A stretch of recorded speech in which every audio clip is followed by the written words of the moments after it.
Bonjour à tous, cette vidéo est faite pour ceux qui travaillent ou souhaiteraient travailler depuis chez eux.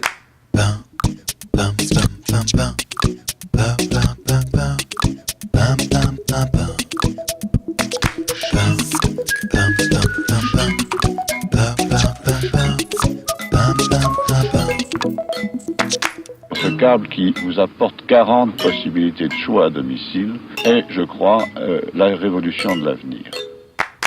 Vous aimeriez travailler de chez vous, mais vous n'osez pas encore. Ou alors, vous travaillez déjà de chez vous et vous souhaitez mieux vous organiser. Comment gérer son temps de travail? Comment travailler avec d'autres personnes et à distance? Quels sont les outils gratuits et efficaces à utiliser sur le web? Que vont penser les gens de votre situation? Stop! Vous prenez pas trop la tête. C'est pas si compliqué de bosser de chez soi si on a les bons outils et les bonnes méthodes.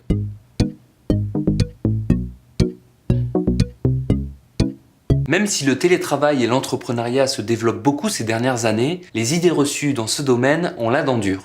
Idée reçue numéro 1. Quand vous êtes à votre compte, vous travaillez seul. Faux. Être à son compte ne veut pas forcément dire travailler de chez soi comme un ours au fond de sa caverne. Un bon travailleur indépendant doit savoir s'entourer d'autres indépendants qui, le cas échéant, viendront créer une véritable équipe. Ah, ok. Je te reprends. Je te reprends. Ouais, 2 secondes. Moi, je suis graphiste, clubber, chineur de chemise.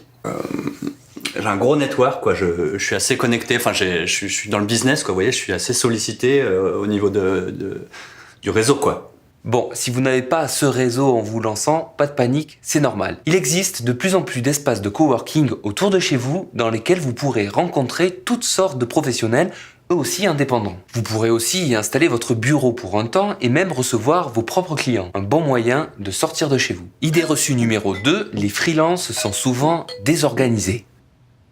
Faux. Mais c'est vrai qu'à la maison, les sources de distraction sont nombreuses. Le chat, la vaisselle, la tentation de rester travailler dans le lit. Mais ce n'est pas une fatalité, rassurez-vous. Le secret réside dans l'agenda. On vous propose par exemple cette organisation de la semaine. Réservez 2 demi-journées par semaine pour les appels téléphoniques ou les réunions en visioconférence. 2 jours dans l'espace de coworking et le reste du temps en déplacement ou en démarchage. Enfin, pensez à prendre des vacances. Ça sert à tout le monde. Idée reçue numéro 3, quand on est freelance, on n'a pas de compte à rendre. Faux, encore faux. Et oui, plusieurs configurations se présentent à chaque freelance. Par exemple, vous constituez une équipe pour une mission, auquel cas, c'est vous le chef de projet. Ou vous acceptez de participer à des projets et exécuter des commandes d'un responsable. Une chose est sûre, les maîtres mots d'une bonne collaboration sont confiance, responsabilité et communication. Confiance et bienveillance entre les membres de l'équipe pour que le client ait confiance lui aussi. Être responsable en s'arrangeant pour accomplir la mission en respectant les délais et la qualité exigée. Et enfin, bien communiquer entre les membres de l'équipe et avec le client pour s'assurer que le projet avance dans la bonne direction tout au long de son développement.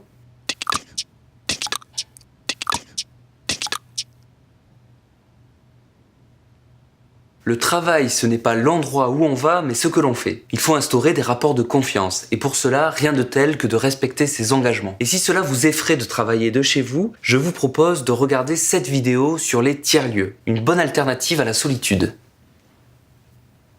Passons maintenant au côté pratique. Je vais vous proposer dans cette vidéo une sélection d'outils à utiliser quand on est freelance. Vous pouvez aussi retrouver tous les équivalents à ces outils en version logiciel libre. On met les liens dans la description de la vidéo, juste en bas.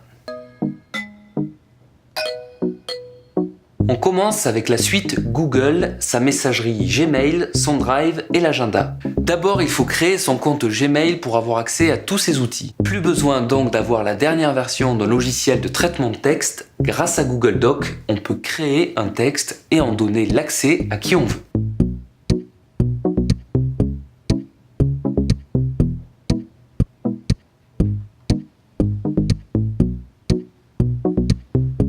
Quand vous travaillez sur le document, vous pouvez le partager avec d'autres personnes en décidant si vous voulez qu'ils aient accès à une lecture seule, aux commentaires, ou si vous avez totalement confiance en eux, leur permettre de faire des modifications et de partager eux-mêmes le document. Vous pouvez ainsi voir si d'autres personnes y travaillent aussi et discuter avec elles.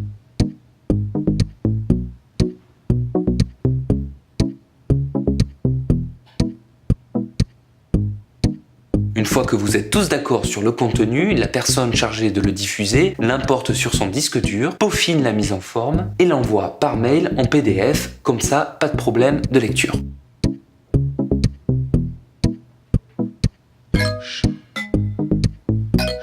Vous pouvez aussi vous servir du Drive de Google pour faire des calculs, mettre à jour la liste des adhérents de votre asso par exemple, ou encore de vos fichiers clients. Chaque membre a aussi la possibilité de mettre à jour ses infos personnelles. Vous pouvez aussi faire des diaporamas et des questionnaires. Si vous décidez d'utiliser les logiciels en ligne, il faut bien s'organiser. On vous conseille de faire des dossiers et ranger vos documents dedans. Si vous voulez éviter de partager chaque document avec les mêmes personnes, vous pouvez partager le fichier en entier. Les clients ou les collaborateurs peuvent être parfois à l'autre bout de la France ou même du monde. Si on n'est pas trop loin, on se retrouve. Mais entre le temps perdu, la pollution, les agendas chargés, la visioconférence est peut-être la bonne solution à adopter. Il existe Skype, un logiciel en partie gratuit de Microsoft, ou Hangout de Google. Tout le monde en général a au moins l'un des deux. Avec Hangout, l'avantage c'est que vous pouvez vous connecter depuis votre compte Gmail. Si les logiciels peuvent varier, les règles, elles, sont les mêmes. Voici notre top 8 des bonnes pratiques pour réussir sa réunion à distance. Top 1. Préparer la réunion. Préparer, ça veut dire faire un ordre du jour et envoyer par mail les documents qui seront utilisés. Quand vous envoyez l'invitation, assurez-vous qu'il n'y aura pas de problème technique par rapport à l'outil utilisé, le micro ou l'installation, et que l'heure convient bien à tout le monde. Top 2. Donner des rôles. Si c'est moi qui invite, je vais être l'animateur de la réunion. Je demande donc à quelqu'un de prendre des notes et à un autre d'être gardien du temps. Une bonne réunion est une réunion courte, c'est-à-dire moins d'1 heure. Top 3. Répartir le temps de parole et vérifier que tout le monde s'est exprimé. Contrairement à ce qui se passe dans une réunion physique, dans une réunion à distance, on ne coupe pas la parole. Mais vous pouvez utiliser la messagerie instantanée pour envoyer des liens qui complètent ou illustrent ce que vous dites. Vous pouvez aussi enregistrer la réunion. C'est utile pour les absents et aussi pour ceux qui prennent des notes. Top 4.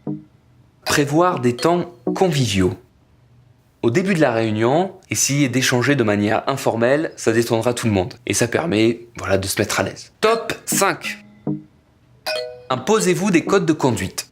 Ça paraît tout bête, mais annoncer votre prénom avant de prendre la parole, c'est plus facile quand on se connaît pas. Faites attention à ne pas dépasser 5 minutes de temps de parole par personne. S'il y a une question, précisez à qui vous vous adressez. Privilégiez l'interactivité et tout ce qui peut être visuel pour compenser la distance. Surtout, mettez votre téléphone portable sur silencieux et trouvez un endroit calme pour faire votre réunion. Top 6. Demandez aux participants d'être seuls devant leur webcam. En effet, plusieurs personnes devant leur webcam peuvent sans le vouloir faire des réunions entre elles, et oui ça papote, alors que les autres regardent sans vraiment participer. Top 7. Gérer les éventuels problèmes techniques. Et oui, si vous voyez qu'une personne est anormalement silencieuse, c'est sûrement que son micro est en muet. Dites-lui quoi faire via le chat, le temps de trouver la solution. Top 8. Assurer un après-réunion. Et oui, à la fin, annoncez l'envoi du compte rendu et du lien vers l'enregistrement. Il vous faudra aussi assurer le suivi. Bien évidemment, remerciez les participants et attendez que tout le monde ait raccroché avant de quitter votre logiciel. Voilà, vous savez tout, alors qu'est-ce que vous attendez pour sauter le pas? Si vous êtes intéressé par les métiers du numérique qui peuvent souvent se pratiquer à distance, regardez cette vidéo. Bien sûr, les tiers-lieux sont un atout pour les télétravailleurs, mais encore faut-il les connaître. Regardez cette vidéo. Et sans doute que cette vidéo sur les réseaux sociaux vous sera également bien utile. À bientôt, n'hésitez pas à liker ou à partager cette vidéo.